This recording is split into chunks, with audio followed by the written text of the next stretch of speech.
The Attorney General, Lord Homer, has declined to review lenient sentences for child sex offenders and rapists.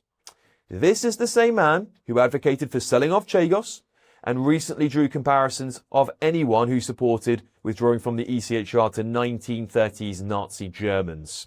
I'm Alex Armstrong and this is GBN Originals. While Lucy Connolly, a mother and a wife of a Conservative councillor, is locked up for tweeting something vile after the Southport murders, is serving 31 months in prison with her appeal denied, dangerous rapists and paedophiles are spending less time in prison and in some cases aren't even going to prison at all. At all. Think about that for a second. Take the case of Jamie Daniels from Droitwich, who was spared jail after pleading guilty to attempting to incite a 13-year-old girl to engage in sexual activity.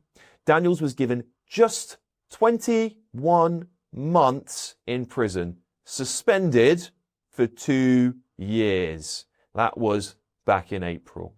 A decision was made not to review his case.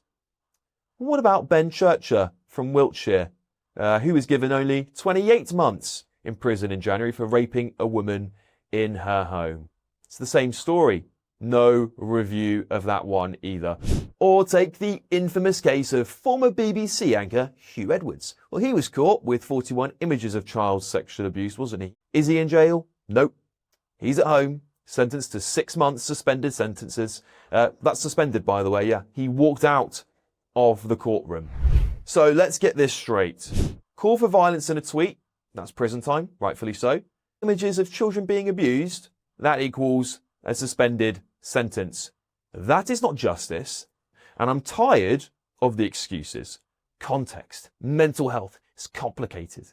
No, it is not complicated. What's complicated about explaining to the British public why the courts throw the book at a working class mum and tiptoe around celebrities, race hustlers, child sexual abusers and radical clerics? There's more. There's more. Do you remember the BLM riots? Statues defaced, police assaulted, city centres trashed. How many prosecutions were there? Very few, and in some cases, none. Now flip that to the Kill the Bill protests, people who are protesting against these new policing laws of freedom of protesting.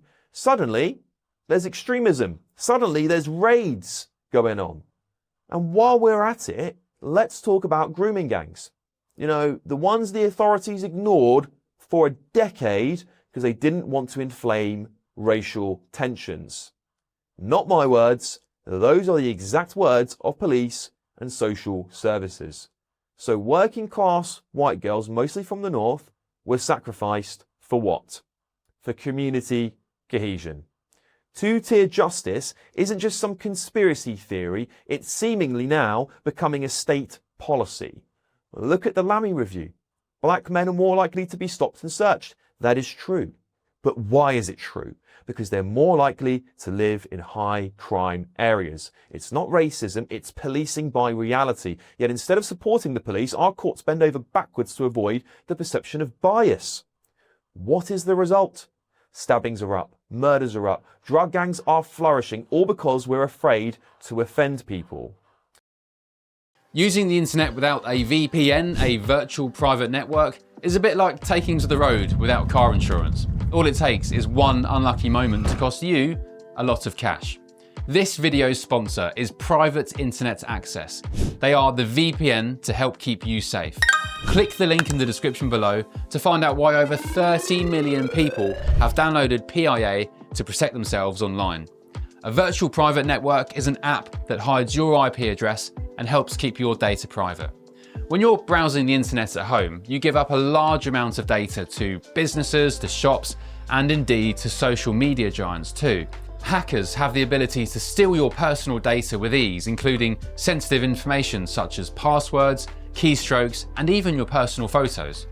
Private Internet Access helps protect your personal data by encrypting your internet connection to keep your data out of the hands of cyber criminals. And it's not just hackers either to be concerned about. Information can be censored too. When Canada passed their C-18 bill, social media giants decided to ban news content on their platforms. but PIA can protect your ability to consume the news and content you love. Private internet access is available for Windows users, Mac OS, Android, Linux, iOS, and you can use one PIA subscription to protect an unlimited amount of devices. And we've got a huge GB News discount for you too. Click the link in this video's description and you'll get a massive 83% off PIA. That's under £2 a month, the price of a coffee, and you'll get an extra 4 months completely free on top. Also, there's a 30-day money-back guarantee too. Visit piavpn.com/GB News to start protecting yourself digitally today. And then, of course, there's the media. The same media who hounded Lucy Connolly's family won't publish the names of foreign-born criminals. Why? Because it might cause xenophobia, they say. But you know what causes xenophobia? Covering up crime, silencing victims, hiding the truth from the public. Does that sound familiar to you? Well, that's exactly what's happened with the grooming gang epidemic, that even now Jess Phillips, the minister in charge of looking into this crisis, has deemed to have been cover-ups involved. That's what causes resentment. That's what causes division. And what happens when people, rightfully, push back? When they demand justice for these people? The same old slur is used again. They're branded far-right and racist. No, those people are not racist or far-right. They're just fed up of being told that the law treats everyone equally, when in fact, it clearly gives exceptions to some. And people are rightfully angry about it, because if justice isn't equal, it's not justice at all. All I want is a country that is fair to everybody. I never want to see criminals getting off scot-free, particularly people who have committed heinous crimes like sex offences. They should be in prison for years. Absolutely, I don't care about their rights, but I care about an equal justice system. This is all about power, isn't it? It's ideology. It's social engineering at its core. If Lucy Connolly had been a left-wing activist, perhaps even a migrant or a BLM organiser, do you think she'd be behind bars right now? I don't think she would be, if it were. Perhaps she'd be on Newsnight, explaining her lived experience to a sympathetic panel of Guardian journalists. Who knows? But let's stop pretending this is accidental and that this isn't happening. This is clearly, in my opinion, deliberate. We only need to look at the Sentencing Council's attempt to create a two-tier system that penalise white Christian men more severely over ethnic and religious minorities. It's there in black and white in the guidelines they were going to publish. We are being divided by law.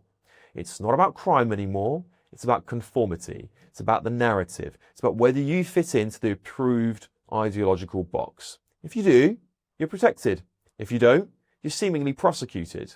That's not the Britain I want to live in. It's not the country our grandparents fought for either. And it's not a country we should accept. It's time to rip the blindfold off of old Lady Justice and ask who she's really been working for.